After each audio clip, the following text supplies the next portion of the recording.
함께 만들어가는 방송, LBC 방송국입니다. Lecture and Broadcasting for Culture. 2002년 10월 2일 워싱턴 DC 북쪽 외곽에 있는 메릴랜드주 휘튼. 한 남자가 첨가물 가게 주차장을 가로질러 가다가 총격을 받고 쓰러집니다. 하지만 사람들은 곧 이 끔찍한 얘기가 이제 시작되었을 뿐이라는 것을 알게 됩니다. 오늘은 워싱턴을 공포에 몰아넣었던 벨트웨이 살인자에 대해 알아보도록 하겠습니다.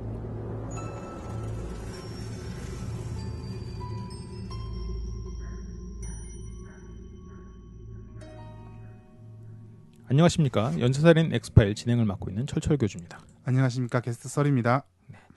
오늘 워싱턴이네요. 네, 워싱턴. 그렇습니다. 뭔가 얘기로 들었을 땐 무차별 살인 같은 그런 느낌이 좀 드네요. 그런가요? 네. 이 워싱턴 우리가 언제 한번 다뤘었죠? 워싱턴 얘기가 자주 나오는 것 같아. 워싱턴 주는 다뤘는데 워싱턴 DC는 이번에 처음인 걸로 알고 있습니다. 아, 그렇군요. 네, 좀 워싱턴 달라요. 주랑 워싱턴 DC랑 다른 곳이죠? 네, 다른 곳입니다. 워싱턴 DC는 동부에 있는 이제 그 동네고 DC 워싱턴 주는 미국 북서부 끝에 있어요. 아, 그렇군요. 그러니까 그 알래스카하고 바로 알래스카 바로 밑에쯤에 있다고 생각하면 됩니다. 캐나다하고 국경지대. 그렇군요. 네. 아, 그렇군요. 보통 이제 워싱턴 주하고 워싱턴 DC 많이 헷갈려들 하시죠. 저도 그런가요? 잘 몰랐어요. 이거 워싱턴 주랑 워싱턴 DC니까 다를 것 같긴 한데 단위가 다르니까. 그렇습니다. 좋아요. 그러면 이 워싱턴부터 얘기를 잠깐 해볼까요? 네, 워싱턴이 미국 뭐 거대 메트로시티라고 합니다. 우리나라랑 좀 이제 도시 구조가 좀 달라요. 제가 알기로는 미국의 도시 구조랑 우리나라 도시 구조가 좀 다른 걸로 알고 있습니다. 어떻게 다릅니까? 아, 정확하게 이거를 어떻게 다르다고 이제 뭐 말하기 힘들고 메트로시티라고 해서 뭐 미국은 그러니까 우리나라 서울하고 그나마 좀 비슷하다고 해야 되나요? 그러니까 뭐 위성도시가 이것저것 붙어 있고 조그만 도시들이 붙어 있고 그 다음에 또 중심가를 형성하고 뭐 이런 식인데 보면 조금 그러니까 우리나라랑 좀 다 개념이 달라서 이걸 어떻게 설명하기가 애매하더라고요. 이게 후쿠야마라고 아시죠? 프랜시스 후쿠야마라고 아시지 않습니까? 역사의 종언이라고 하는 그 사람이 옛날에 이거에 대해서 좀 설명해 준 게 있는데 우리나라 어디 책에 있는지는 모릅니다. 어디 그 사람 예전에 한번 얘기하는 건 알고 있어요. 그렇군요. 네. 메트로시티 하면 왠지 옷을 팔 것 같은 이름이군요. 네? 동대문에서 옷 파는 그런 건물 같은 이름이. 맞습니다. 네, 서울대 입구역 근처에도 있었던 걸로 알고 있는데. 그러니까요. 네. 네, 알겠습니다. 워싱턴 DC에서 그러면 아까 총격이 발생하고 막 테러 같은 느낌이 드는데 거기서 뭐 몇 명이나 죽은 겁니까? 근데 지금 얘기 들어보십시오. 방금 아까 오프닝에도 우리가 워싱턴 근처라고 했지 워싱턴 DC라고는 안 했잖아요. 아, 그랬나요? 메릴랜드주 휘튼이라고 했잖아요. 아, 맞아요. 그쵸? 그렇게 했잖아요. 네네. 정작 이번 사건을 통해서 워싱턴 DC에서 죽은 사건이 발생한 건 한 명이에요. 아, 그래요? 근데도 이게 메트로시티 구조다 보니까 그러니까 이런 거죠. 우리가 관념상으로는 서울이 아니에요. 그러니까 네네. 그러니까 서울하고 바로 또 서남부가 같이 붙어 있는 지역이 어디죠? 뭐 부천? 아니면 안산? 너무 먼가 이거? 안산 너무 멀죠. 더 가까운데 뭐가 그러니까 있을 것 같아요. 뭐 안양 북쪽쯤 하면 우리 서울하고 약간 다 맞닿는 곳 있잖아요. 분당. 강남에서 바로 옆이네요. 아, 분당 그래 이제 그렇다고 하죠. 분당에서 사건이 일어나면 네. 서울에서 일어난 사건 같은 느낌 들잖아요. 그러니까 그렇죠. 청남에서 일어난 사건이 뭐 이런 생각보다는 네. 서울에서 일어난 것 같은데 뭐 이런 느낌 들잖아요. 그런 그렇죠. 거랑 약간 비슷한 거 아닌가. 그렇군요. 저는 정작 그렇게 워싱턴 DC에서는 한 건 일어났고요. 일어났고요. 그럼 그 외에 사건이 많이 일어났다는 얘기네 지금? 그렇죠. 알겠습니다. 그 워싱턴 DC의 주민들은 범인에 대한 공포에 떨었어야 했다. 그리고 지금 10월 2일이라고 그랬잖아요. 2002년 네. 10월. 상당히 최근이에요. 네, 그나마 우리가 다뤘던 사건들 중에서는 아니죠. 근데 우리 저번에 지난 시간에 1958년 막 이런 걸 다루다가 갑자기 이걸 다루니까 키즈마카나이가 더 최근 사건이었던 걸로 기억하는데. 아, 그렇겠네요. 인터넷으로 그렇죠. 했으니까. 여하튼 그래요. 이 10월 2일, 2002년 10월 1일이 첫 번째 사건이죠. 그렇죠. 지금 아까 시작이라고 그랬으니까. 첫 사건이고 장소는 벨트웨이라는 게 있습니다. 그러니까 우리나라로 치면 있잖아. 벨트웨이가 뭐냐면 벨트라는 뜻이잖아요. 네네. 이것도 지역 이름이었구나. 그렇죠. 도로 이름이죠. 그러니까 495. 그러니까 이게 미국에는 인터스테이트 도로라는 게 있어요. 뭐 인터스테이트라는 게 그게 주간 도로라고 번역이 되는지 어떻게 해야 되는데 뭐 고속도로라고 번역을 하는지 잘 정확하게 모르는데 어쨌든 그거 순환도로 I-495라는 게 있어요. 그것을 벨트웨이라고 합니다. 뭐 도로번이 있고 우리나라도 도로번이 있고 뭐 이제 도로명이 따로 있듯이 그런 식인 거예요. 외곽 순환도로면 워싱턴을 이렇게 감싸고 그렇죠. 있겠네요. 감싸고 있는데 지금 일어난 사건은 그 감싸고 있는 북부 지역. 그러니까 감싸고 있는데 북부에서 메릴랜드 쪽으로 가는 방향이 있는데 그쪽 도로에서 발생했던 사건입니다. 그리고 그 벨트웨이를 중심으로 사건이 계속 일어납니다. 아, 그렇군요. 네. 그 워싱턴 D.C. 안에 있는 사람이 왜 공포했다는지 알겠네요. 네. 자기 주변에서 계속 자기를 그렇죠. 뭔가 조여오는 느낌이 그러니까 들겠네요. 워싱턴 DC가 정확한 개념은 아닌데 제가 알기로는 300만 정도 살고 있거든요. 그러니까 300만 명 정도 살고 있는데 이게 이 사람들이 그러니까 중심 시내가 있으면 이제 퇴근하는 지역은 또 뭐 엘랜드주 뭐 그런 데서 퇴근하고 출퇴근하고 이런 개념인 거예요. 그러니까, 그런 도시가 있죠. 그러니까 미국 워싱턴 DC에서 일어난 사건이 아니지만 사실상 워싱턴 DC 사람들이 당하고 있는 사건하고 똑같다는 그런 그러네요. 거죠. 주거는 적어도 유동인구가 워낙 또 많기도 하고 네. 나중에 범인이 말을 하는데 자기들이 원래 목표했던 것보다 이렇게 살인을 못 저지르는데 왜 그랬냐 그러니까 교통체증 때문에 걸려서 못했다 이런 얘기를 합니다. 너무 막히더라. 다행이라고 해야 될지. 그래서 다행이죠. 네. 엄청난 다행이죠. 그리고 지금 활짝 흘렸는데 범인들이라고 했어요. 네, 그런가요? 네. 실수했네요. 예, 역시 중요한 거는 범인은 아마 차를 타고 이동하면서 총격을 가했으리라고 짐작됩니다. 도로를 따라서 범죄가 계속 일어나거든요. 왠지 범인 들일 것 같은 느낌이 들지만 모릅니다. 저희 착각이겠죠. 그리고 그 다음 살인은 언제 일어났습니까? 10월 3일 바로 다음 날이죠. 아, 그래요? 대량 살인이 발생합니다. 이거는. 그러니까 10월 2일 사건하고 10월 3일 사건은 사실상 연속 살인에 가깝다는 개념이에요. 그러니까 이 사람이 계속 그러니까 시차는 벌어지고 있지만 이 사람의 살인이 한 무대에서는 계속 이어지고 있는 거죠, 사실은. 10월 2일 살인을 거의 뭐 시험 삼아 해봤다라고 생각이 들긴 하네요. 아닙니다. 10월 3일에 대량이 일어났어요. 그것조차도 아닙니다. 아, 그래요? 왜냐하면 좀 일단 설명해드릴게요. 이거는 네, 왜 그러냐면 어쨌든 10월 2일에 살인 사건이 발생했던 지역 근처에서 몽고메리 카운티라는 데가 있어요. 거기서 이제 범죄가 오전에만 4명이 살해됩니다. 아, 오전에만? 예, 8시부터 10시 사이, 그러니까 2시간 동안 4명이 살해돼요. 아, 그렇군요. 네, 그리고 대량 살인이네요. 그리고 한 명이 부상을 당하고 또 오후 7시에서 8시 사이에 또 한 명, 72세 노파가 70세의 여성이 사망합니다. 아니, 이렇게 지금 연속적으로 살인을 저지르고 다니는데 네. 이 사람들이 안 잡힙니까? 그러니까 신기한 거죠. 제가 이 사건을 라이브로 봤어요, 심지어. 그러니까 이건 뭐 헬기도 뜨고 막 그럴 것 같은데? 그렇죠. 이 사건을 제가 라이브로 봤습니다. 그래서 심지어 총격이라는 게 중요해요. 네네. 총격이라는 거. 이거 지금 계속 얘기를 할 건데 이 사건을 제가 당시에 뉴스에서 특종 보도 해외 특보라고 올라가면서 봤거든요. 그리고 또 이때가 중요했던 게 뭐냐면 2002년이잖아요. 2001년에 무슨 일이 있었죠? 2001년에 휴거가 안 일어나고 지구가 안 멸망했죠. 9.11이 있었죠. 아, 그렇군요. 그게 2001년이었구나. 그렇죠. 9.11이 있은 지 1년 만에 이런 사건이 벌어지니까 더구나 미국에서 지금 테러에 대한 의식이 굉장히 높아져 있는 상태인데 이런 사건이 벌어져서 굉장히 경계가 심해집니다. 난 그럼에도 불구하고 이게 이때 바로 안 잡혔다는 게 너무 신기한데? 네. 어쨌건 전날 범죄에 이어진 대량 살인, 연속 살인 뭐 이렇게 봐야 될 것 같아요. 아까 네. 게스트들이 말한 대로 피해자들은 당연히 뭐 연관성이 없는 살인이겠죠. 무차별 살인이었겠죠. 그렇죠. 아무 연관성이 없는 무차별 살인이었습니다. 첫 피해자는 이제 조경사였어요. 이제 몰에서 마트에서 이제 잔디를 깎다가 총격을 받습니다. 아, 이거를 마트의 조경사였구나. 예, 그러니까 아침 8시에 막 일을 하는. 네네. 저는 아침 8시에 뭐 조경사라길래 뭐 이렇게 일찍 일해 이렇게 했는데 자기 집에서 처음 한 줄 알았어요. 그러니까 나중에 알고 보니까 몰 같은 데서 했다 이런 식인데 그거를 이제 목격한 사람이 있어요. 그 사건에서 이제 전화한 제보자 같은 게 다큐멘터리에 그 제보자 목소리 같은 게 다 담겨 있거든요.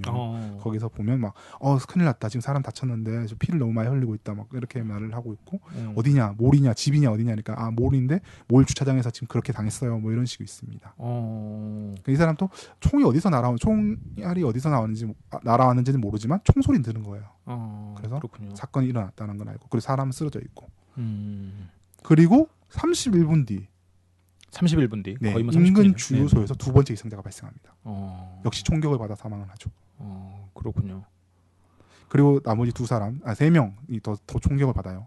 한 명은 이제 학생인데 이 사람은 뭐 다치기만 하고 살았다고. 네, 다행이네요. 이게 지금 10월 3일의 일이죠. 그렇죠. 두 번째 날의 일입니다. 네. 10월 3일부터 그러니까 10월 3일인데 이제 20대부터 70대까지 남녀 불문, 인종 불문하고 이제 다양한 그 희생자가 발생합니다. 그렇군요. 이거 뭐 목적성이 보이지도 않네요. 네. 지금. 그리고 세 번째 피해자가 이제 버스 정류장에서 책을 읽고 있던 20대인가 30대 여성이었던 거든요. 네네. 그 사건 현장에서 이제 그 피해자를 관통하고 지나간 총 탄환이 발견됩니다. 뭐 캘리버 223 탄환이라는데 어떤 건지 몰라요. 그냥 그 탄환 자체를 발견했다는 게 중요한 거니까. 지금 그 탄환을 발견했고.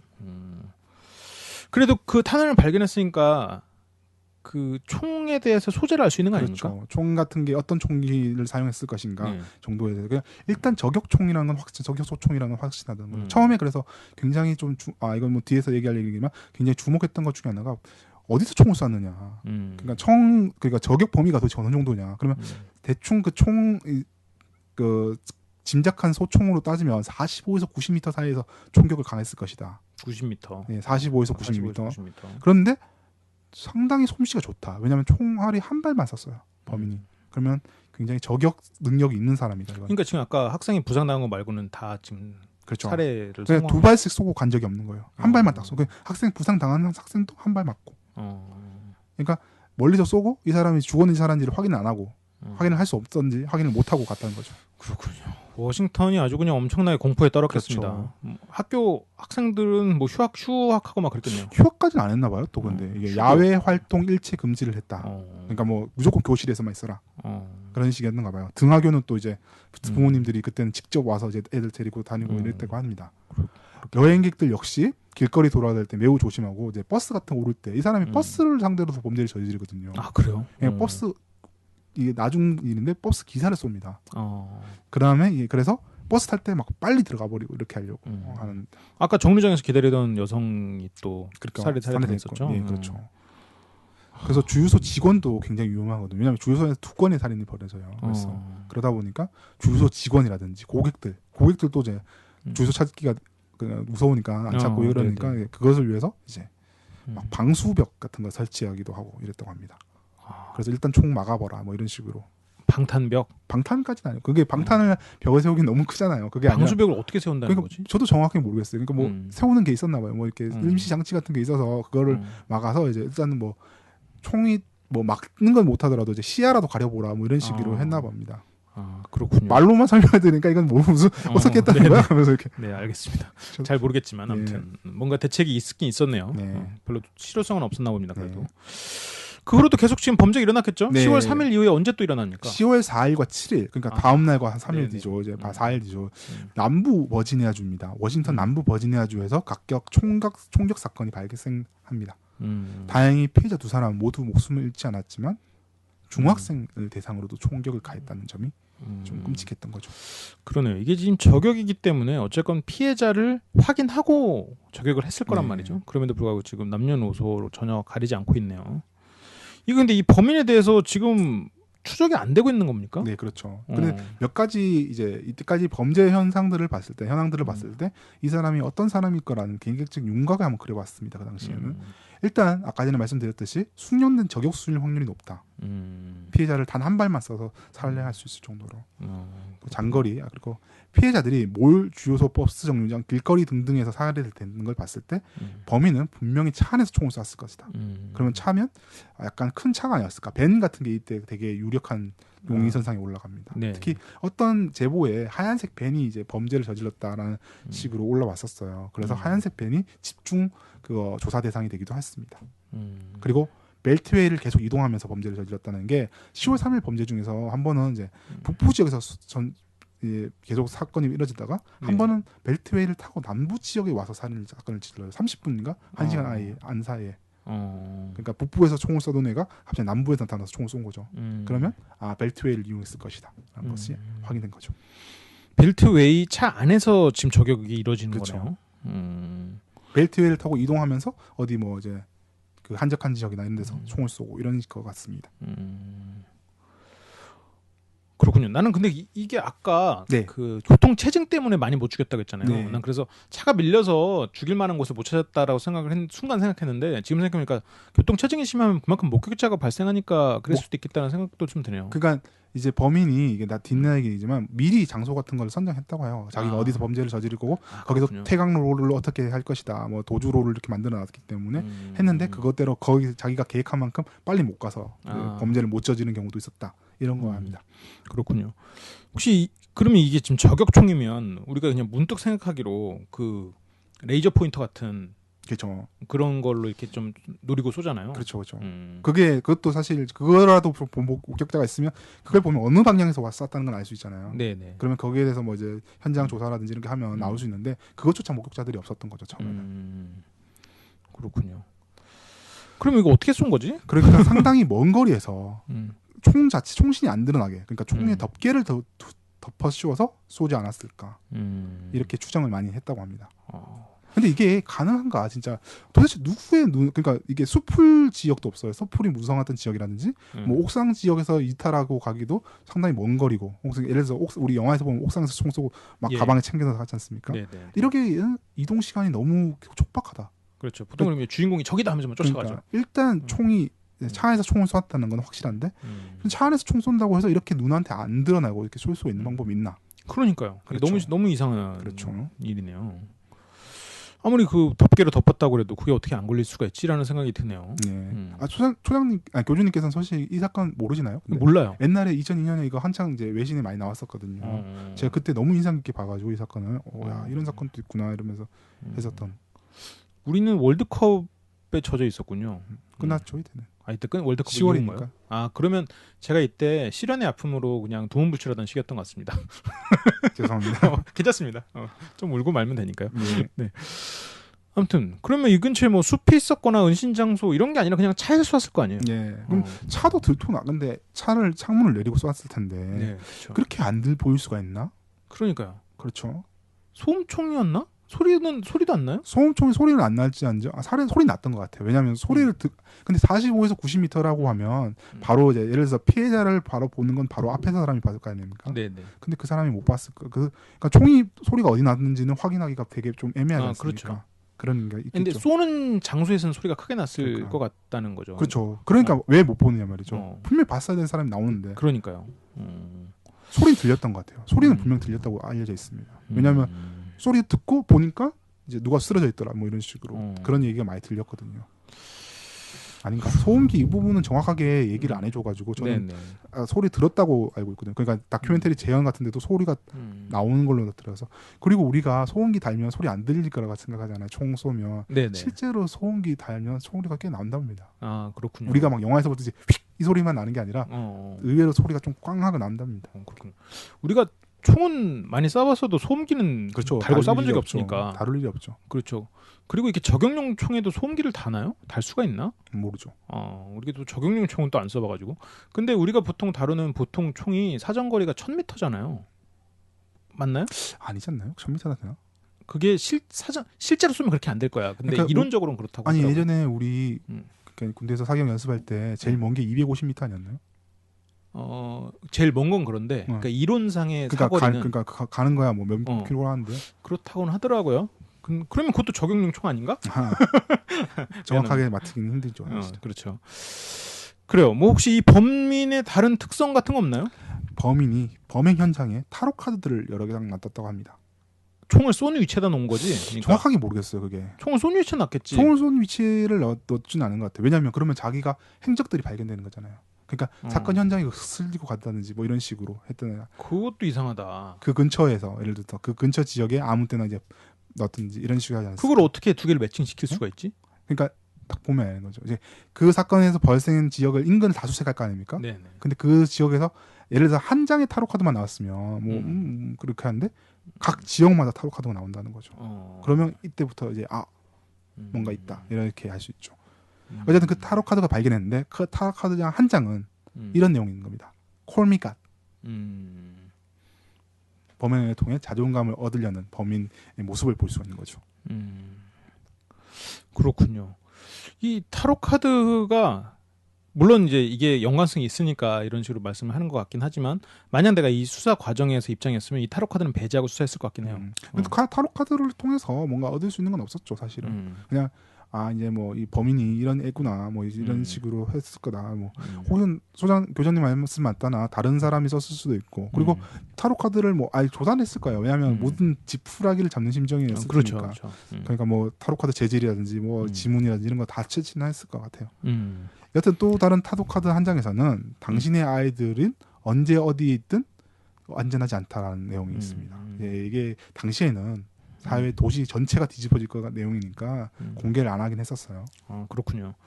타로 카드에 그런 내용이 있으면 수작업을 했나? 수제 타로 카드였나? 아니면 그냥 타워 카드를 사람들이 막 자극했나? 다큐멘터리를 봤는데 그냥 일반 시중에서 파는 타로 카드에 자기가 글로 쓴 거죠. 뭐 메인펜 같은 걸로.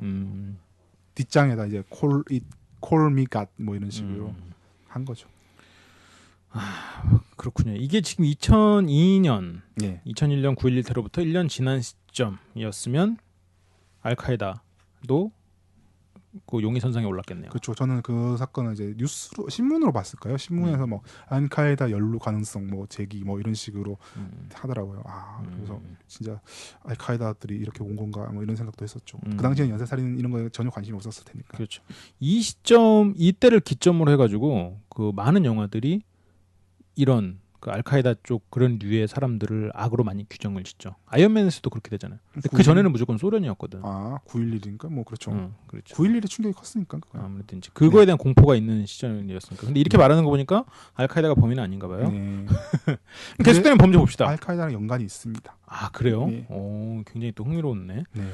10월 4일이랑 10월 7일 범죄가 일어났어요. 네. 그럼 그 이후로 언제 일어났습니까? 또 일어납니다. 10월 9일과 11일 또 주유소에서 각각 한 명이 사람을 낸다. 버지니아주예요. 이제 그러니까 워싱턴 D.C. 남쪽에 있는 지역에서 지금 범죄가 일어나는 겁니다. 버지니아 하면 또 우리가 알고 있는 대량 살인이 일어났던 곳이기도 하죠.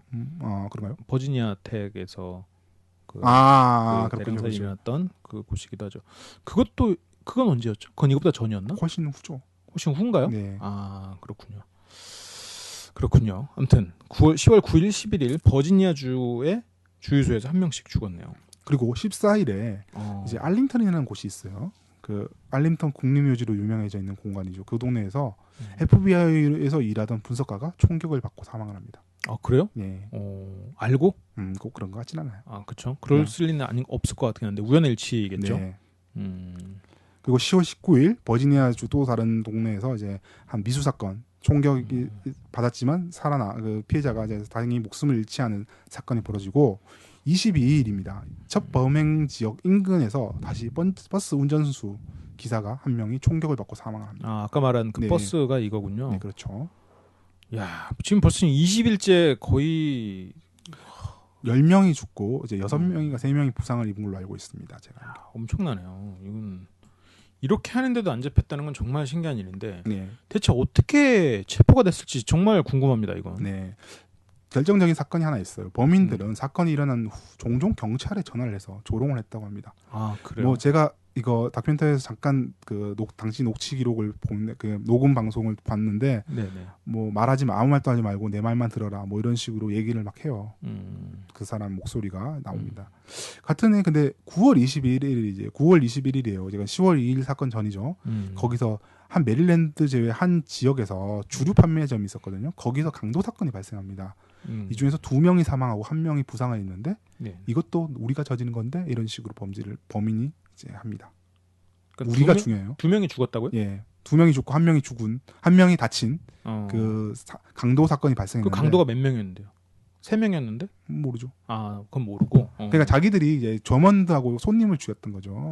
2명을 사망하고 이제 뭐 1명은 부상당했다라고 하는데. 그렇군요. 예, 경찰들 막 손님들하고 경찰이 같이 쫓아다니고 그랬는데도 이제 탈출하거든요, 범인이. 그거 우리가 저지른 거야, 뭐 이런 식으로 범죄자가 합니다. 근데 이것 때문에 굉장히 이제 여기서부터 또 사건 이제 추적이 굉장히 많이 일어나거든요. 저는 처음에 이걸 들었을 때 이 사건을 처음에 그 뉴스로 신문을 봤을 때는 이것 때문에 잡혔다고 들었는데 그건 아니에요. 근데 이것 때문에 우리라든지 뭐 이런 것들 단어를 알면서 이제 조금 많이 수사가 전개가 좀 잘 됐다 뭐 이런 식의 얘기는 있습니다. 그렇군요. 아까 게스트들도 실수로 이제 우리라고 범인들이라고 말을 그렇죠. 하긴 했죠. 확실히 그런 게 자기도 모르게 좀 힌트를 제공을 하긴 합니다. 그렇죠. 그렇군요. 이 전화 내용 어쨌건 그 전화에 뭔가 힌트가 있었나 봐요. 네.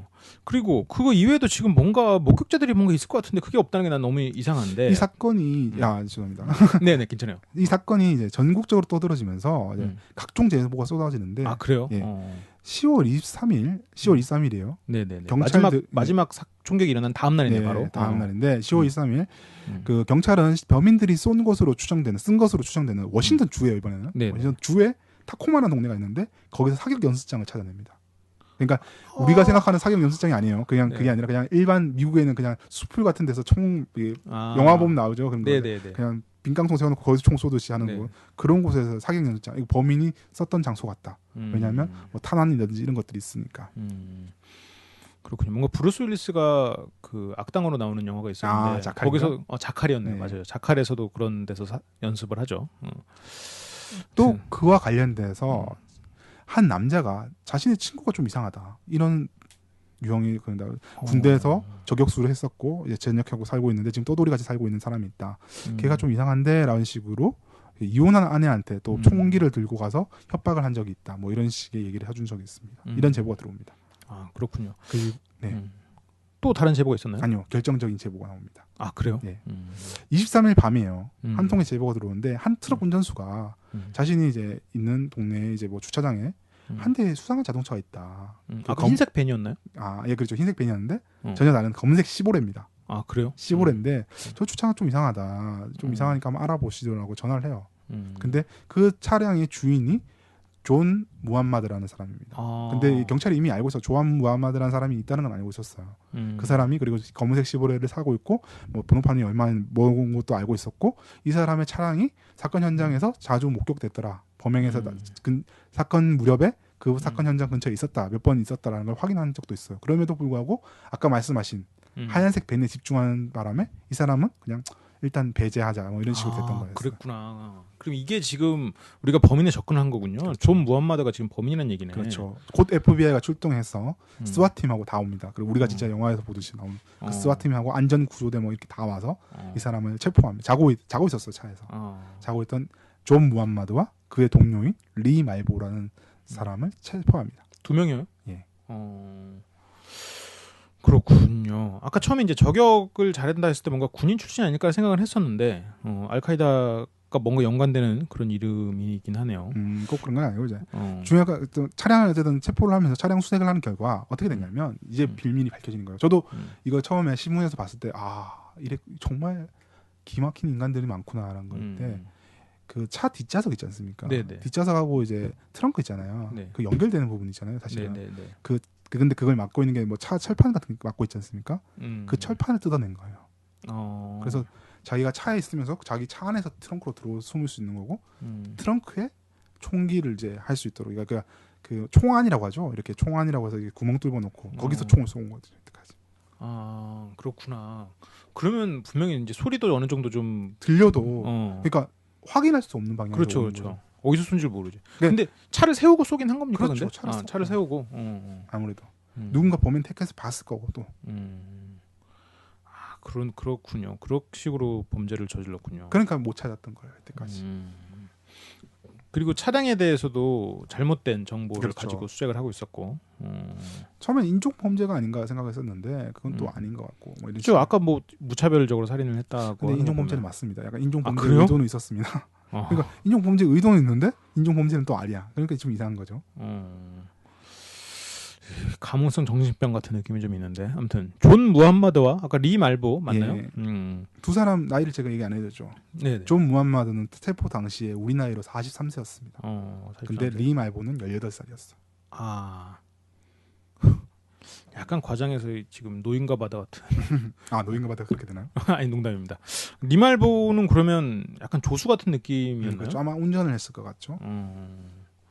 그렇군요. 존 무함마드부터 그럼 좀 봅시다. 존 무함마드 이 당시에 43세면 몇 년생인 거죠? 1960년대 출생, 60년생이라고 합니다. 60년생. 네. 당시에는 출생 당시에는 존 윌리엄스라는 이름을 갖고 태어났어요. 어머니가 이제 우리 나이로 이제 존 무함마드가 4세 혹은 5세쯤에 사망을 합니다. 뭐 유방암인가 그랬다고 해요. 네, 그 후 아버지는 가출하고 결국 할아버지와 삼촌 밑에서 자랐는데 어린 시절엔 딱히 문제점에 대한 기록이 별로 없어요. 그냥 딱히 뭐 특별히 문제 있는 사람은 아니었다라는 식인데 1978년 처음에는 루이지애나 주가 있는데 그 조에 주방위군에 입대를 합니다. 미국은 우리나라랑 또 그게 군체계가 달라서 이제 주방위군이 뭐 미국 또 전군하고 또 다른 거예요. 그래서 뭐 어떻게 해서 이 사람은 85년 그러니까 미국 정규군 그러니까 미국의 본토군 같이 이제 거기로 이제 전출이 됩니다. 그렇군요. 그럼 여기서 저격병으로 일을 한 거예요? 아니요, 또 그렇진 않아요. 이 사람 정비병 쪽 일을 했던 것 같습니다. 그래 공병이었어요? 아니 그게 영어로 돼 있어서 뭐 차량 운전 트럭 운전사였다, 트럭 드라이버 뭐 이런 식이었고 또 뭐냐면 메탈리스트라는 단어인가? 뭐 그게 뭔가요? 그 스페셜리스트랑 스페셜리스트 트럭 드라이버 그다음에 메탈 워커 이런 식이 돼 있었어요. 뭐 그러면 하여튼 공병 대대 공병 개념 느낌이죠. 그러니까 뭐 우리가 스나이퍼 이런 쪽은 아니었던 것 같은데 그런데도 불구하고 사격은 또 잘했다고 해요. 그렇군요. 이 사람이 스나이퍼 저격수들은 저격수대로 따로 훈련을 받는 것 같은데 그런 것까지는 못 받았지만 이 사람이 일반 사명 출신의 이제 총기 대회나 뭐 이런 거에서는 최우수 성적을 거뒀다고 합니다. 근데 그 저격이라는 병과가 따로 있지는 않잖아요. 따로 있나요? 전담하는 부수. 우리가 잘 몰라서 그런데 헌병대 쪽에 보면 스트라이커가 따로, 이건 저격수가 따로 있는 걸로 알고 있는데. 아 그래요? 네. 그러니까 보면 그 사격은 좀 타고나는 애들이 좀 있는 그렇죠. 것 같긴 해요. 사격은 물론 훈련으로 나아지지만 확실히 잘 쏘는 애들이 그런 사람이었나 봅니다. 예전에 우리나라 대테러 특공부대 있지 않습니까? 그거 다큐멘터리 한 적이 있는데 그 사람들은 1000m 거리에서 그냥 바로 한치 오차도 않는 거. 그건 훈련하는 거죠. 그런 사람들. 훈련을 하는 거죠. 그렇죠. 근데 어느 정도 이제 될성 부른 잎을 훈련시키겠죠. 그렇죠. 우리는 이제 뭐 안 되는 거지. 이제 아무튼 그렇군요. 공병 쪽에 가까운 뭐 정비병 일을 했던 사람이네요. 그럼에도 불구하고 그러면 이때 골프전? 네, 그렇죠. 골프전 맞나요? 네, 맞습니다. 이 사람이 거기도 참전해요. 아, 그래요? 그리고 뭐 그 전에도 막 독일이나 이런 데서도 이제 근무도 하고 이 사람이 워싱턴 D.C.에서도 근무한 적이 있어요. 복무한 적이 있는데 여하튼 여러 개의 훈장도 받고 이런 식으로 대단히 모범적인 군인 생활을 했던 것 같습니다. 그렇군요. 그 모범적인 군인이 살인마가 되기까지 무슨 일이 있었을지 궁금하네. 94년에 이제 17년간 군복무를 마치고 전역을 합니다. 근데 이미 이제 이전부터 이 사람이 약간씩 문제가 있었다는 걸 드러내는 것들이 있어요. 첫 번째는 이제 이 사람이 1987년입니다. 군인이었던 시절에 네이션 오브 이슬람이라는 미국 흑인 과격 단체가 있습니다. 흑인을 대상으로 테러를 저지르는 이슬람 집단인가요? 아니에요. 흑인들인데 이 사람 무함마드랑 리말보 흑인이에요. 흑인이에요. 네네. 제가 얘기 안 했던가요? 흑인인데 이 사람 다 흑인인데 네. 흑인 출신인데 뭐 이제 우리나라를 뭐 흑인들의 나라를 세워야 된다 뭐 이런 식으로 얘기하는 단체가 있습니다. 근데 네이션 오브 이슬람이에요, 이름이? 예. 그러니까 뭐 이제 미국 흑인 운동에 대해서 정확하게 저도 모르지만 이제 그 기독교조차도 백인 거니까 우린 그걸 거부해야 된다. 뭐 이슬람으로 가자. 뭐 이런 게 있었나 봐요. 그런 흐름이 있었는데 이제 어쨌든 네이션 오브 이슬람이라는 단체가 있었다고 합니다. 오래됐어요. 80년에 됐던 단체라고 합니다. 뭐 흑인 운동의 이제 그건데 여하튼 흑인 가격 단체인 이제 이 네이션 오브 이슬람에 가입하면서 자신은 존 무함마드라는 이름을 바꿉니다. 이때 무함마드가 스스로 바꾼 이름이 존 무함마드군요. 에드워드는 이제 존 윌리엄스는 그거다. 양키들이 준 나의 이름이다. 백인들이 나의 준 이름이다. 양키라뇨. 그런 식으로. 네, 그런 식으로 말했겠죠. 그렇게 얘기하니까 존 무함마드는. 존 무함마드라고 이제 이름을 개칭합니다. 그럼 리말보도 그럼 이 네이션 오브 이슬람에서 만난 거예요? 아닙니다. 일단 그 전에 또 한 개 알아볼게. 이 사람이 2차례 정도 이혼을 했어요. 이미 뭐 이혼을 한다고 뭐 이 사람이 문제가 있다 이런 건 아니지만 이제 정확하게 좀 가정생활 같은데 하기 때 여성들한테 어떤 그런 위험 했을 소지가 있다 이런 걸 알 수 있겠죠. 특히 이 사람이 두 번째 아내가 이 사람하고 이혼을 하면서 법원에 신청을 한 게 이 사람 무기를 못 갖게 하라. 휴재 그게 미국에는 있나 봐요. 그거를 위험 인물한테는 무기 소지를 금지시키는 법령이 있는데 그래서 법원이 이걸 명령을 합니다. 너 무기 갖지 마. 그런데 이 사람이 그걸 어기고 무기를 이제 소지하다가 적발돼서 이제 체포돼서 구속도 된다고 합니다. 그런 식으로 문제가 있긴 있었군요. 네. 그러면 이 리말보는 언제 만나는 거예요? 이 말보는 이제 존 무함마드가 이제 전역을 했지 않습니까? 뭔가 떠돌이 같은 삶을 계속 살다가 이제 과테말라의 안티구아라는 곳이 있어요. 안티구아라는 곳으로 떠납니다. 그곳에서 이제 여권 뭐 위조 이런 것들을 했나 봐요. 여권 사기 뭐 위조 같은 걸 해서 이제 생계를 하다가 이제 그곳에서 자메이카 출신이었던 한 모자를 만나게 되는데 이게 바로 리말보와 그의 어머니였던 거죠. 99년이니까 그 우리 나이로 이제 리말보가 15살 때. 그렇군요. 또 소년이었네요, 완전히. 네. 또 어떻게 친해졌는지 모르겠어요.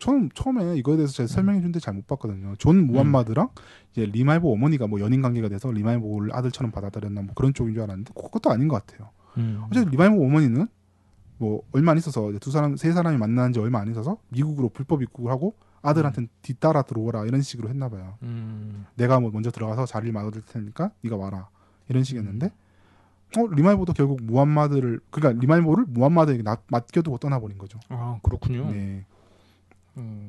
뭔가 결속력이 대단했나 봐요. 그래도 세 명 사이에선. 이 두 사람이 그러니까 리말보와 이제 존 무함마드가 이제 어떤 관계였는지에 대해서 좀 알아봐야 될 것 같아요. 좀 이따가. 네네. 그러니까 이 범죄 자체를 이해하려면 그러면 이제 어쨌든 이 두 사람이 잘 생활하다가 2001년 리말보 역시 미국으로 불법 입국을 했습니다.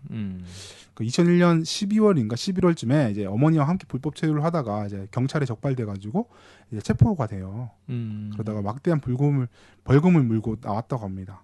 그러면 미국에서 살 수 있는 거예요? 그렇죠. 뭐 그런 게 봐요. 또 뭐 존 무함마드가 뭐 도움을 줬다든지 뭐 이런 게 있잖아요. 뭐 얘는 내가 뭐 키우려고 데려왔다 뭐 이런 식으로 했나 보죠. 뭐. 어쨌든 그렇게 하면서 두 사람들이 02년 1월부터 같이 생활하게 됩니다. 두 사람? 네. 어머니는 없어졌네요. 어머니 또 없었다고 해요. 같이 있지 않았던 거예요. 어머니가 리말보의 어머니가 나중에 리말보가 체포된 다음에 강제적으로 이제 자메이카로 강제 출국당하죠. 아마 이거는 이제 그 리말보 어머니를 보호해주기 하는 하나의 배려일 수도 있는 게 미국에 남아 있으면 혹시나 유가족들한테 이제 학대받고 뭐 혹시나 그렇게 폭력의 대상이 될 수 있으니까. 워낙 큰 범죄였으니까요. 네, 그렇죠. 그런 것 있을 것 같아요. 여하튼 두 사람은 노숙조 쉼터를 전전하면서 생활을 하는데, 근데 이때부터 범죄를 저질렀다고 알려져 있습니다. 지금 우리가 잘 모르지만. 지금 범죄가 아까 공식적으로 시작된 게 02년 9월 21일 이 사람이 이제 내가 범죄를 저질렀다고 밝히면서 이제 편의점, 그러니까 아니 그 주류점을 털어다가 2명 죽이고 10월 2일부터 진짜 워싱턴의 악몽이 시작된 거고. 그렇죠. 거죠. 근데 이 사람이 사실상 2월 16일부터 이제 범죄를 저지르기 시작했던 겁니다. 살인을 저질렀어요. 아 그래요? 네. 이때 살인 이미 벌써. 그러니까 아까 전에 제가 말씀했던 게 워싱턴주 타코마에 자기들 사격 연습 기지가 있었다고 했지 않습니까? 네네. 그 지역에서 살인이 일어났어요. 되게 오랫동안 안 밝혀졌네요. 네. 그러면 아마 사건 작성이 있었는데 이제 전국을 또 돌아다니면서 범죄를 저질러요. 막 주 뭐 2주 저주 뭐 이런 식의 살인을 저지르다 보니까 사람들이 아마 범죄자의 동일성을 몰라. 그 범죄 수법도 좀 달랐나 봐요. 여기서 범죄 이 사건에 대해서는 좀 얘기가 잘 안 나와 있거든요. 여튼 2월부터 시작해서 9월까지 총 그러니까 아까 전에 말씀드렸던 주류 판매점에서 2명 사망, 1명 사상자, 1명 그 부상자 발생 이것까지 포함해서 총 14명을 대상으로 범죄를 저지르는데 7명이 사망하고 7명이 부상을 입습니다. 아, 그렇군요. 네. 지금 워싱턴 타코마 연습장 아까 찾았다고 했지 않습니까? 네네. 그거를 어떻게 찾았는지 하니 아마 2월 16일 범죄하고 연관성이 이제 찾게 되면서 아마 찾게 된 게 아닌가 저도 그렇게 생각하고 있어요. 왜 어떻게 찾았다 이런 얘기는 없어요. 그냥 찾았다 뭐 이런 식만 있어서 제가 봤을 때는 아마 이게 연관성 때문에 아니었나 이렇게 생각합니다. 뭐 그랬을 수도 있겠네요. 네. 전국 떠돌아다니면서 범죄 저지르다가 이제 귀찮았나 봐요. 이제 워싱턴에서 그냥 계속 정착하면서 다 죽이고 DC에서 시작한 게. 그렇죠. 이 사람들이 나중에 얘기가 나옵니다. 이제 어떤 목적이 있었는데 이것과 연관이 있어요. 그래요. 뭔가 지금 뒤로 꽁꽁 숨겨놓는 얘기들이 있는 것 같은데 별로 그런 것은 않습니다. 그래요. 제가 그러면 분석을 한번 시작을 해봅시다.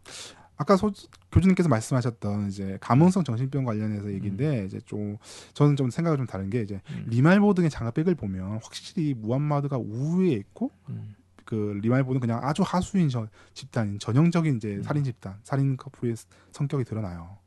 이 과정에서 이제 그러니까 무함마드 같은 경우는 살인을 같이 시작은 했지만 이제 감흥성 정신병은 이런 거예요. 감흥성 동조성은 이런 거잖아요. 서로 이렇게 저지를 자신이 없던 사람들이 야 너 못하지 난 할 수 있어. 에이 나도 할 수 있어. 이렇게 하다가 범죄를 저지르는데 그런 것보다는 그렇죠. 무함마드가 결심을 하고 리말보가 따라간 그런 입장으로 좀 보이기 시작합니다.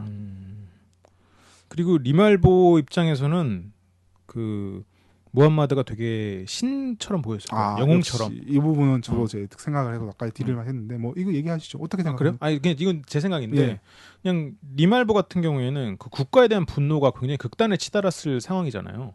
나 어머니과 내가 갈라선 건 어쨌건 사회의 경제적인 불균형 때문이었고 내가 어머니를 다시 만날 뻔하다가 다시 거기서 또 벌금을 내고 다시 노숙자로 살고 그런 일련의 과정들이 국가와 체계를 원망하게 하는 쪽으로 발전을 했고 그 국가에 대한 원망이나 분노를 정말로 실제로 표출하는 무함마드를 보면서 그건 영웅의 행태다.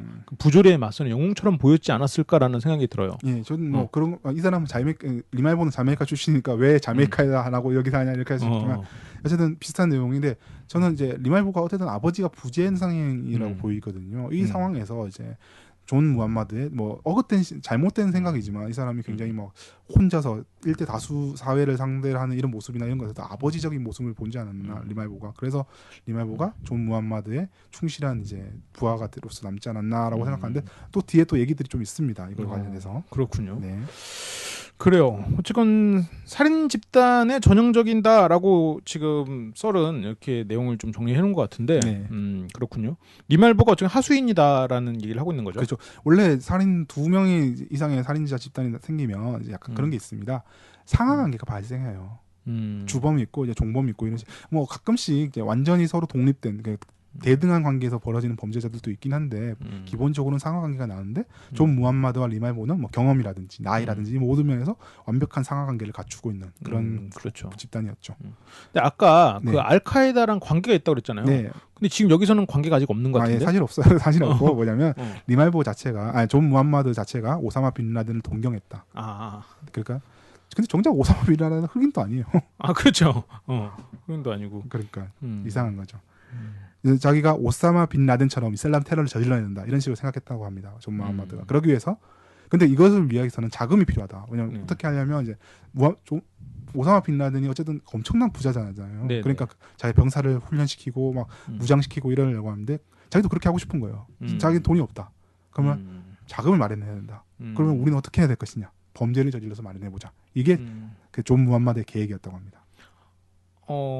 아니 그 주류점에서는 그렇다고 쳐도 저격을 통해서 어떻게 자금을 마련하지? 그 정도 수준이 아니었던 거죠. 이 사람의 목표가 이거였답니다.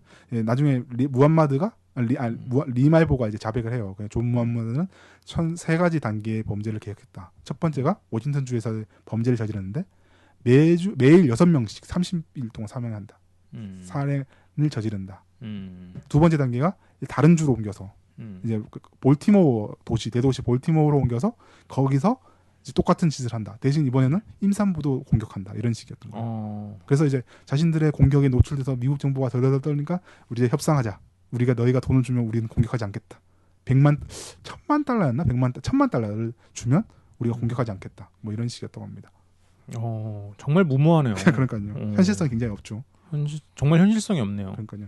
약간 이런 거 보면 이제 약간 마시간 전사라고 해야 되나요? 이게 성전에 미쳐가지고 이제 마시간 전사의 전형적인 모습을 보이는 것 같기도 하고. 이 사건이 조금 신기해요. 저 신기하다는 표현이 좀 그렇고 여타의 연쇄살인하고 좀 다른 구조인 거죠, 사실상. 그렇죠. 그 굉장히 어떤 면에서는 되게 신선한 지금 사건이에요. 지금까지 다뤘던 어떤 사건과도 비슷하지 않고 뭐 굳이 하자면 그때 흑인만 공격했던 그 저격 누구죠? 아무튼 근데 그 사건에서는 우리가 얘기했지만 굉장히 성적 충격이나 동물 같은 게 두드러진다 이렇게 보이는데 이 사건은 그런 건 전혀 없어 보여요. 정확히 말하면. 이게 리말보가 이 사람을 동경했던 이유는 그 성적 충동이 배제돼 있기 때문이기도 한 거죠. 한편으로는. 그렇죠. 뭔가 좀 이제 그런 게 있었죠. 영웅성이라는 표현 좀 그렇고 이게 광신도들이 나타내는 모습 중에 하나거든요. 사실상. 존 무함마드가 그래서 광신도라는 소리는 아니에요. 제 말은. 그렇죠. 그런 건 아닌데 이제 일종의 이제 뭐랄까 잘못된 신념을 갖고 전쟁을 하고 있는 거, 혼자서 싸우고 있고 뭔가 현실 감각 그런 사람일수록 현실 감각이 좀 떨어지지 않습니까? 그런 모습을 보인 거죠, 사실은 존 무함마드. 그렇군요. 한번 리말보는 이제 자기가 이제 한 발 빼려고 합니다. 나중에 2012년에 자신이 무함마드에게 성폭행을 당하는 등 무함마드에게 완전히 압도된 상태였다 자신은. 그래서 무함마드에게 어쩔 수 없이 범죄에 가담했다 이런 식으로 자백을 해요. 근데 이 자백이 사건이 일어나고 10년 후에 나온 그렇죠. 자백이잖아요. 만약 그게 발을 빼려고 한 건지 아니면 그게 거짓이었는지 사실인지는 10년이라는 이 세월 때문에 나에게는 신빙성을 주지 못하는 것 같아요. 일단 그 사람이 이제 그리고 존 리말보가 이때까지 그때 사건이 진행되던 그 상황에서 보여줬던 행태들을 생각해 보면 자기가 전화를 이 사람이 리말보가 거거든요. 그 9월 20일에 그 조롱 전화? 예, 조롱 전화도 그런 것도 다 얘가 한 거였어요. 심지어 9월 21일에 우리 범죄 저질렀는데 왜 모르지 이런 것도 얘가 한 거예요. 그래요? 그러면서도 그때 태도나 이런 것들이 보면 나 사건 저질러서 너 못 잡으니까 용용 죽겠지 뭐 이런 식인 거예요. 근데 이런 애가 나는 사실은 압박당해서 그렇게 하고 있었어요. 이런 과연 그랬을까라는 측면에서 리말보가 없었으면 안 잡혔을 수도 있겠네요. 그렇죠. 그렇지까지는 않은데 의외로 이게 그러니까 2001년에 9.11 테러가 일어났지 않습니까? 네. 그래서 2002년에 이런 사건이 일어나니까 미국 전역이 완전 뒤집어진 거예요. 그렇기 때문에 수사력이 거의 집중되다시피 해서 잡긴 잡았을 거예요. 아마. 그렇겠죠. 네. 그렇다고 존 무함마드가 범죄를 그만둘 생각도 없었던 것 같고 그래서 잡긴 잡았을 거예요 아마. 그렇군요. 그러니까 이런 면에서 측면을 봤을 때 리말보이가 과연 수동적인 존재로서 뭐 이렇게 압박되어서 이렇게 했던 것이냐라는 거에서 굉장히 회의가 된다는 거죠. 뭔가 비전을 가진 리더 그리고 그 비전을 따르는 뭐 하수인 혹은 뭐 그런 제자 그런 사람들이 객기에 차서 그 비전을 막 사람들에게 왜 우리의 일 따르지 않아? 약간 그런 느낌이었던 것 같아요. 그렇죠. 그렇군요.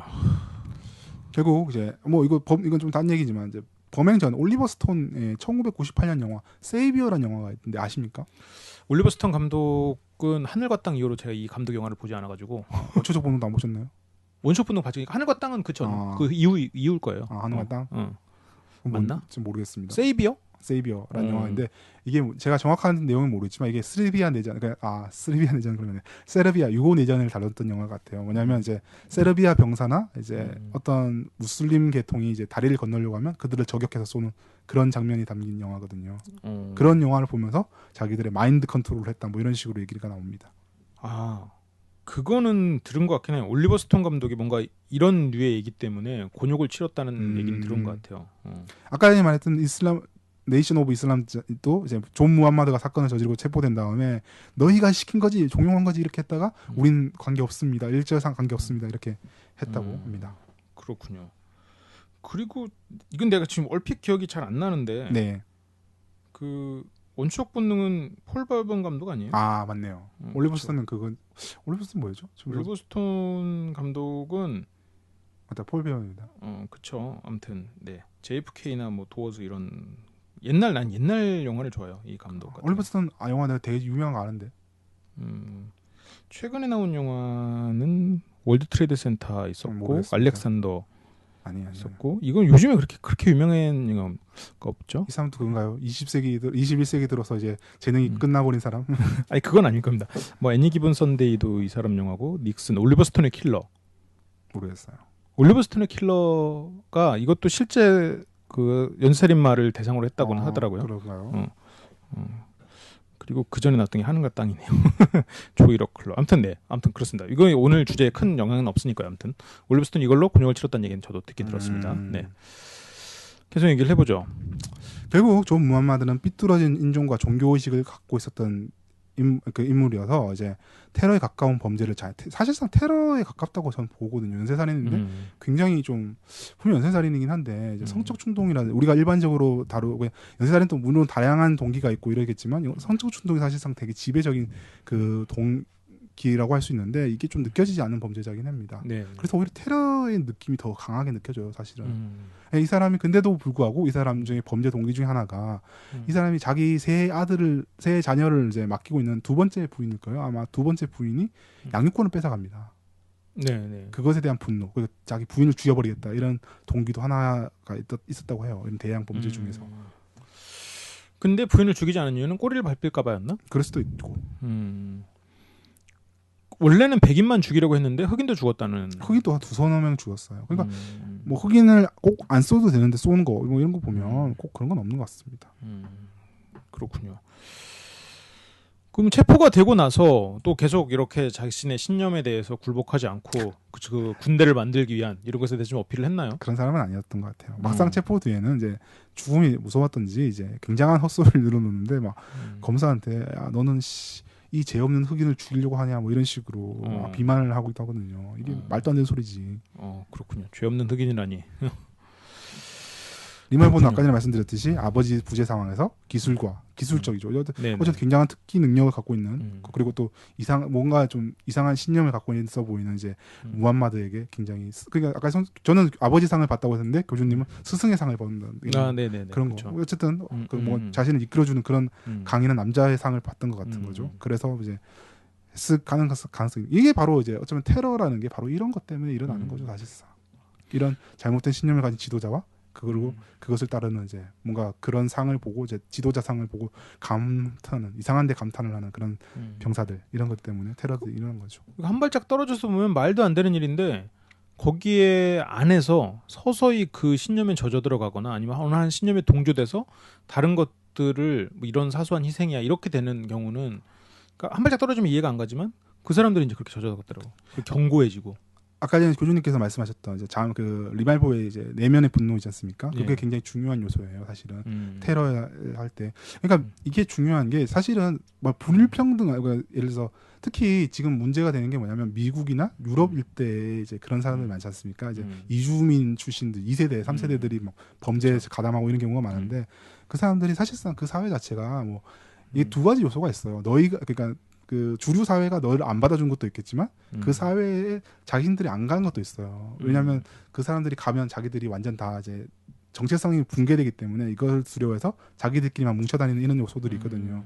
근데 이것들이 그러니까 두 개가 서로 했는데 이러다 보니까 이쪽 그러니까 그 이주민 집단 중에서는 항상 이런 거예요. 분노를 부추기는 이제 집단들이 분노를 부추기는 역할을 하는 사람들이 있어요. 야 너희가 지금 어렵고 힘든 거는 쟤들 때문이야. 저 서구 문명이야. 이런 식으로 해주는 그러니까 특히 종교 지도자들이 그런 사람들이 많아요. 아 그렇죠. 그런 사람들이 부추겨 주거든요. 그러면 이 사람들이 이제 자기 상황이 편하면 안 그래요. 자기 상황이 편하면 어지간하면 그런 일은 없는데 자기 상황도 안 좋고 이러니까 그 분노를 그런 데 쏟기 시작하는 거죠.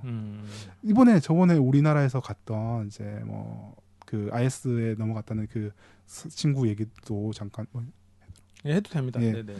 그 친구에 대해서 어떤 이제 고려대 어떤 그 명예 교수분께서 분석하기로는 그 친구가 자기 어머니를 굉장히 비난을 하면서 갔어요. 그게 아니라 자기한테 그러니까 그 친구가 그게 아니고 그 혼혈이거든요. 어머니가 외국인 계통이에요. 그러니까 어머니 자기 애가 혼혈이라고 이제 사회에서 이제 뭐 안 좋게 취급하는 게 있지 않습니까? 사실상 그거를 그거 사회가 잘못이잖아요. 정확히 말하면. 아, 그렇죠. 근데 그거를 어머니한테 돌리는 거예요.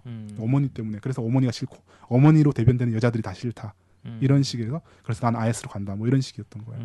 그것에 대해서 이제 비평을 하는 이제 분석을 했는데 굉장히 설득력이 있더라고요. 그런 식으로 분석을 했었는데 아마 이제 존 리말보 역시도 막 비슷한 거죠. 자메이카에서 외면받고 그리고 자신의 어머니와 생이별을 해야 되고 막 자신이 감옥에까지 가야 되는 이런 상황들이 이제 자기를 이제 그 오히려 존 무함마드의 잘못된 생각에 더욱더 몰두하게 하는 계기가 되지 않았나. 그리고 또 미국에서 노숙을 하면서 더 느꼈을 것 같아요. 그 경제 불평등 실제로 선진국 중에서 불평등이 가장 심한 나라 중에 하나가 이제 미국이잖아요. 네, 그렇죠. 이제 그러다 보니까 좀 더 이제 종교도 다른 선진국보다 좀 더 강하게 사람들이 또 신뢰하고 또 그러니까 이 노숙을 하다 보면 가장 잘 사는 것 같은 나라에서 가장 못 사는 존재로서 그 불평등 극을 경험해 보면서 그 분노가 더 커졌을 것 같다는 생각도 드네요. 네. 사실 존 무함마드의 분노의 근거는 사실 잘 모르겠어요. 어디서 이렇게 시작되고 있는 건지. 어쩌면 뭐 미국 사회에서 실패를 해서 그런 거, 자기는 나름 충성했는데 이게 실패해서 그런 건지, 아니면 뭐 정말 잘못된 신념을 갑자기 어느 순간 갖게 돼서 저러는 건지, 뭐 이런 식인데, 여하튼 존 무함마드 리말보 그냥 우리가 이렇게 말하니까 리말보는 정말 순진한 애를 이제 존 무함마드가 꼬셔서 이렇게 했다는 식으로 생각하는데 그건 또 아닌 것 같긴 해요. 그렇죠. 그러니까 애가 그러니까 살인을 저지르면서 고양된다고 해야 되나요? 이제 오씨 우리 무함마드 아저씨가 한 말이 맞았어. 역시 이런 거야. 뭐 이렇게 하면서 고양도 되고 이런 식으로. 그 매드맥스에 나오는 그 젊은이들이 떠오르네요. 그럴 수도 있겠군요. 여하튼 그런 식 그 테러의 구조라는 게 사실 그런 것 같아요. 저는 그러니까 매드맥스의 젊은이들이 딱 떠오르지만 굳이 이제 이 두 사람의 구조를 가져간다고 생각하면 이제 스테이크랜드라는 영화가 있었거든요. 알고 있습니다. 그 영화는 보셨군요. 굉장히 좋은 영화인데. 그렇죠. 영화가 굉장히 좋은. 근데 그 영화를 그걸 비유하자니 얘네가 너무 미화돼. 너무 미화돼. 그래서 그 영화 두 사람은 진짜 너무 멋있는 관계인데. 멋있는 관계죠. 근데 이제 걔네들이 삐뚤어진 만약 근데 거기서 스승 같은 사람이 교주님과 비월분의 관계? 그건 또 미화되는 거고. 어느 쪽이 미화되는 겁니까? 그래서 근데 그게 만약 삐뚤어진 신념을 가진 사람이었다면 그리고 그 시대가 이제 좀비들이나 뭐 그런 애들과 싸우고 있기 때문에 그렇지 그 대상이 인간이었다면으로 치환한다면 이제 뭐랄까 이제 좀 그럼 그런 생각하면 되겠네요. 그러니까 그 소년이 그 만난 게 아저씨가 아니라 그 교주를 만났을 때 교주를 만났으면 어떻게 됐을까? 그렇죠. 그런 모습이 이제 이럴 수도 있겠다라고 생각하면 되겠네요. 스테이크랜드를 봤군요. 스테이크랜드가 잘 알려지는 않았지만 상당히 좋은 영화입니다. 캐나다 영화인 걸로 알고 있는데 그렇군요. 그 영화가 엄청 잘 만들었더라고요. 아닌가? 미국 어쨌든 그렇게 막 그렇게 개봉도 했더라고요. 우리나라에서. 그래요? 개봉한지 몰랐네. 네. 한 몇 년 전에 했더라고요. 뭐 스테이크랜드 안 보신 분은 매드맥스의 그 젊은이들 잘못된 신념으로 목숨을 잃어가는 젊은이들을 생각하시면 될 것 같아요. 그렇군요. 혹시 또 추가적으로 얘기할 만한 내용이 있을까요? 딴 건 없을 거예요. 사실은 이제 그 얘기를 하면 될 것 같습니다. 이 두 사람이 어떻게 됐느냐 얘기만 해주면 될 것 같아요. 존 무함마드는 체포 후에 2005년 이게 좀 약간 법리가 복잡해요. 이 사람이 메릴랜드주에서도 범죄를 저질렀고 버지니아주에서도 범죄를 저질러서 어느 쪽에서 사형시킬까 이거 가지고 좀 얘기가 왔다고 합니다. 어쨌든 사형은 결정됐는데 사형, 두 주에서 다 이제 사형이 그러니까 미국은 주마다 사형 되는 주가 있고 안 되는 주가 있으니까 근데 두 주 다 사형이 인정이 그때는 됐던 거예요. 그러니까 어느 주에서 할까 이런 얘기를 하다가 뭐 이것 때문에 막 항고도 하고 난리 납니다. 뭐 그러다가 어쨌든 2009년 10월 11일 어디서 사형 집행된지 모르겠지만 사형은 집행됐어요. 어쨌든 그리고 리말보는 이제 나이가 어리지 않습니까? 이 친구가 네네. 그러다 보니까 사형 자체는 안 내려졌는데 사면 가능성이 없는 4차례 종신형을 부여받아서 그냥 감옥에서 죽어야 될 판정인 거죠. 그렇군요. 4차례 종신형. 그 약간 여담이긴 한데 리말보가 이제 그 미국에 이제 그 신청을 해요. 법원에다 신청하는 게 자기 이름 좀 바꿔달라고. 왜냐하면 교도소에서 같이 수용소 동료들이 나를 너무 이제 공격하려고 한다. 내 이름 바꿔야 좀 신변을 지킬 필요가 있다고 했는데 법원이 그걸 기각해버립니다. 그렇군요. 그렇군요. 존 무함마드는 그럼 지금 사형이 돼서 이 세상 사람이 아니고 리말보는 아직도 리말보라는 이름으로 복역을 하고 있겠 상황이겠습니다. 2014년인가 워싱턴 포스트지와 이제 인터뷰를 해서 뭐 자세한 이야기를 했어요. 뭐 이 사람은 꾸준하게 내가 잘못된 선택을 했다, 미안하다, 뭐 희생자들한테 사과하고 뭐 이런 식으로 얘기를 하는데 뭐 별로. 그렇군요. 리말보가 존 무함마드를 뭐 비난 아닌 비난을 했던 게 2012년 자백 때였으면 존 무함마드가 죽고 나서 3년 후네요. 그렇죠. 그거를 봐도 리말보가 존 무함마드를 그래도 꽤 오랫동안 존경해 왔다라고 저는 느껴집니다. 근데 2006년에 이제 이미 2005년인가 2006년에 존 무함마드 판결이 내려지고 존 무함마드한테 굉장히 불리한 진술을 해요. 그러니까 그래요? 사건들을 어떻게 그러니까 자기가 사건들이 이때까지 일어났던 그때 사건들 세세하게 다 설명해주고 그러니까 사격을 할 때 어떻게 했고 우리는 어떻게 했고 이런 것들을 다 얘기해 주는데 그냥 무함마드가 진짜 판결이 끝난 다음에 판결이 선고가 내려진 다음에 이걸 얘기한 거 보면 뭐 어쩌면 소장님 말씀대로 이제 교주님 말씀대로 어쩌면 진짜 리말보가 존 무함마드를 존경해서 이렇게 했을 수도 있겠다라는 생각이 좀 들긴 하네요. 아무튼 알겠습니다. 그러면 이제 뭐 오늘 방송은 여기 준비한 게 여기까지죠. 네, 그렇습니다. 마침에서 한마디 더 추가할 거 있나요? 네, 오늘 뭐 이 사건은 우리 이제 유튜브 청취자인가 이제 아니면 그 카페 청취자께서 이제 이거 좀 다뤄주시면 어떻겠냐라고 해서 카페 청취자께서 해달라고 해서 지시했는데 이제 얼마 전에 그저께인가 벌써 사건이 사실 발생했죠. 저희가 녹음하는 시점에 그저께 프랑스 대형 테러가 발생해서 이제 이거에 대해서 뭐 진짜 의도하지 않았는데 갑자기 이렇게 돼버렸어요. 그러니까 다시 한번 더 프랑스 테러 희생자들한테 애도를 보냅니다. 이게 얼마 전 제가 읽었던 기사 중에 프랑스에서 한 달 전인가 2달 전쯤에 또 테러 기도가 있었대요. 근데 그래요? 당시에 이제 열차에서 이제 총기를 꺼내서 이제 범죄를 저지르려고 했는데 미국인 그 여행객이 달려들어서 그 사람을 제압해서 대형 범죄를 막았다. 그래서 이제 막 대통령이 훈장도 주고 이랬던 거 있는데 이번에는 또 그런 게 없어서 참 좀 아쉽고 그리고 요즘 보니까 페이스북에서 뭐 프랑스인들 애도를 하자 뭐 이런 식 운동도 하고 있는데 이번 기회로 프랑스 희생자들한테 애도도 좋지만 또 이제 매일 테러가 일상같이 돼버린 이제 레바논, 시리아 이런 동지에서 이제 희생자들한테도 우리가 한번 그분들한테도 애도를 줄 수 있는 시간을 좀 가졌으면 어떨까 합니다. 네네. 알겠습니다. 오늘 그 테러와 가까운 연쇄살인범에 대한 얘기를 좀 했고 그래서 오히려 좀 다양한 이야기를 더 많이 할 수 있었던 것 같아요. 저희가 그동안 계속 다루었던 연쇄살인마랑은 확실히 많은 차이가 있었던 살인마를 다루게 되었네요. 혹시 다음 편 예고 가능하십니까? 아니요. 다음 편 예고 가능하십니까? 원래는 이제 계획이 우리가 좀 달랐어요. 저는 그 저번 주에 했던 방송이 다음 주에 갈 줄 알고 지금 하고 이 방송이 전주로 할 줄 알고 있었거든요. 맞아요. 우리가 지금 순서를 바꿨죠. 네, 그러니까 그 저번 주에 했던 원트헤드 킬러라고 있지 않습니까? 네네. 원트헤드 킬러가 있는데 그것과 관련해서 약간 범죄가 또 한 건 있어서 그걸 해볼까 지금 생각은 하고 있는데 어떻게 될지 잘 모르겠어요. 그렇군요. 알겠습니다. 언제나 뭐 좋은 대본을 가지고 오시니까 무슨 말씀이십니까? 이렇게 기대를 하고 그리고 저희가 앞으로 4명의 연쇄살인마를 더 다루고 당분간은 좀 휴지기를 가져야 될 것 같아요. 그러니까 완전 휴지는 아니고 좀 뭐 2주에 한 번, 뭐 한 달에 한 번 정도 이렇게 좀 소식을 들려드린다거나 아니면 제가 뭐 준비한 방송을 게스트를 초빙해서 좀 한다거나 이런 식으로 해서 뭐 숨이 끊어지지 않았음을 여러분들께 게스트설이 아직 살아있음을 좀 소개해드릴 수 있겠지만 지금처럼 정기적으로 계속 하기는 지금 게스트설의 이제 개인적인 사정으로 조금 어려울 수 있을 것 같아요. 인생이 폭망했어요. 그래서 앞으로 4명 더 진행을 하도록 하겠습니다. 네, 게스트설 뭐 마지막 한 말씀 할 수 있나요? 예전 같으면 막 죄송하다 이렇게 건데 인생이 폭망하니까 그런 것도 없어.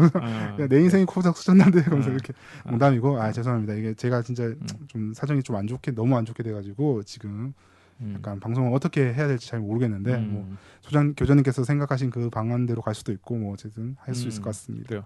저는 최대한 게스트설의 의견을 존중하되 그 엑스파일을 통해서든 아니면 다른 방송을 통해서든 게스트 썰의 목소리를 여러분께 들려드릴 수 있도록 좀 최대한 그 중간에서 조율을 잘 해볼 수 있도록 하겠습니다. 게스트 썰이 요즘 되게 힘들어요. 네. 인생이 끝났어. 네, 알겠습니다. 그러면 저희는 또 다음 주에 여러분들 찾아뵙겠습니다. 지금까지 철석교주였습니다. 게스트 썰이었습니다.